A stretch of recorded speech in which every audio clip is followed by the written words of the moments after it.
A long time ago, a young woman named Marushka lived on a farm way out in the country in Russia with her sister, whose name was Helena, and with their mother, whose name was Mother.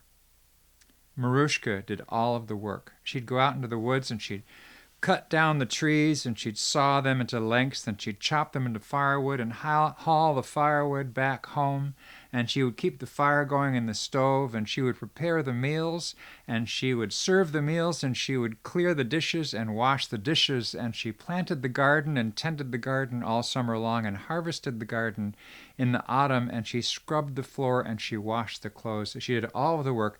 Meanwhile, her older sister Helena sat up in her room with her mother helping her, trying to look beautiful because she wanted to get married, and nobody lived around there, and the only way to meet somebody was to invite them over for dinner.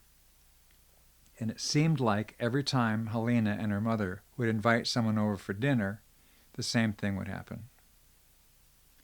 Here's a typical evening. The young man sitting at the table here, and Mother's on the other end of the table across from the young man is Helena. Marushka's back in the kitchen preparing the meal. The young man said something to Helena, and she said something back, and they were talking, and Helena said, "Oh, I'm talking to the young man, and he's talking to me." And the mother said to herself, "Oh, Helena is talking to the young man, and he is talking back to her."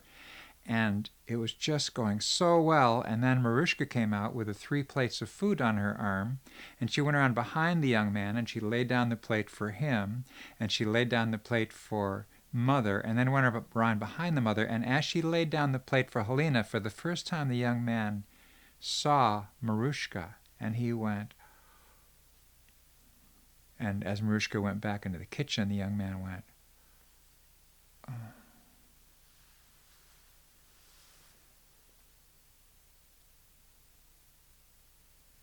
And when he turned back, Helena said, "So, what were you saying?"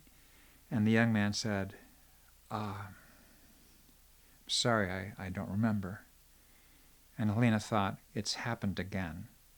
And the mother thought, "It's happened again." And that night, the young man was gone. Marushka had gone to bed. Helena and her mother stayed up late. And Helena said to her mother, "I can never invite young men over here. As soon as they see Marushka, they fall in love with me. I'm never going to get married as long as she's here. We're just going to have to get rid of her or something." So they stayed up even later, and they made a plan. They called it Plan A. The next day, Helena said to Marushka, "It's so gloomy in here. January, there's so much snow, the days are so short, and the nights are so long, and there's no color. We need some color, Marushka. Marushka, go out and pick some violets. Violets don't grow in January. Don't talk back to me." And Helena opened the door and pushed Marushka out into the snow, and Mother threw open the window and yelled, "Don't come back till you got some violets." And Mother slammed the window, and Helena slammed the door, and there was Marushka standing in the snow in her thin house dress and her thin house shoes, and she was so cold. She said, "What are they doing? There's no violets out here." She kicked down to the frozen grass. She said, "What are they trying to do? Are they just..." And she just walked. It was so cold. She said, "They're just trying to get rid of me. I'm just going to lie down in the snow, and I don't know, maybe I'll never get up again." She walked to the bottom of the hill, and she lay down in the snow on her back, and it was getting dark, but she noticed that up on top of the hill was some kind of light. So Marushka got up. She climbed the hill, and when she got to the top, there was a huge fire burning, and around the fire were all of these men. One of them was sitting in a high stone seat with a staff, an old man with a long white beard, and he was sitting next to another old man in a white cloak, and next to him was a younger man dressed all in brown, and next to him was a man a little bit older with brown with specks of green. And then there were men that were getting older. They were the month brothers. One for each month of the year. And of course January was sitting in the highest stone seat, the old man with the white cloak and the staff, because it was January. And next to him was February. And then there was the first month of spring, March, a very young man. They were the month brothers. Well, Marushka didn't know this. All she knew was she was scared and cold, but mostly cold. And she said to January, she said, "Excuse me, could I just sit here in front of your fire? I'm so cold."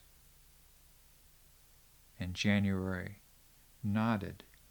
And so Marushka sat between January and February. And January looked down at Marushka and he said, "Who are you? And why have you come here?" "Oh, my name's Marushka. I've come to pick violets." "Violets don't grow in January." "Well, I know that, but my mother and sister won't let me come back into the house until I've got some violets." "Oh," said January.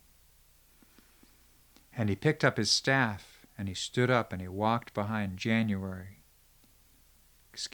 He walked behind February, March, April, and he gave the staff to May, and he said to May, he said, "Do you sit in the highest place?"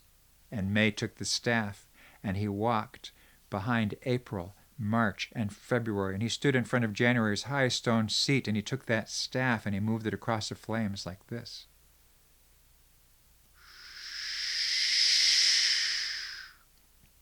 And the flames leaped up so high that the snow melted and the grass grew, and you'll never guess what grew in the grass.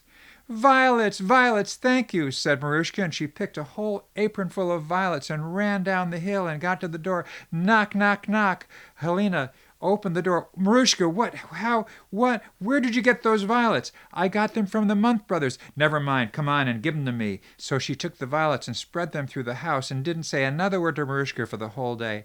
And that night, after Marushka had gone to bed, Helena and Mother stayed up late, making another plan. They called it Plan B.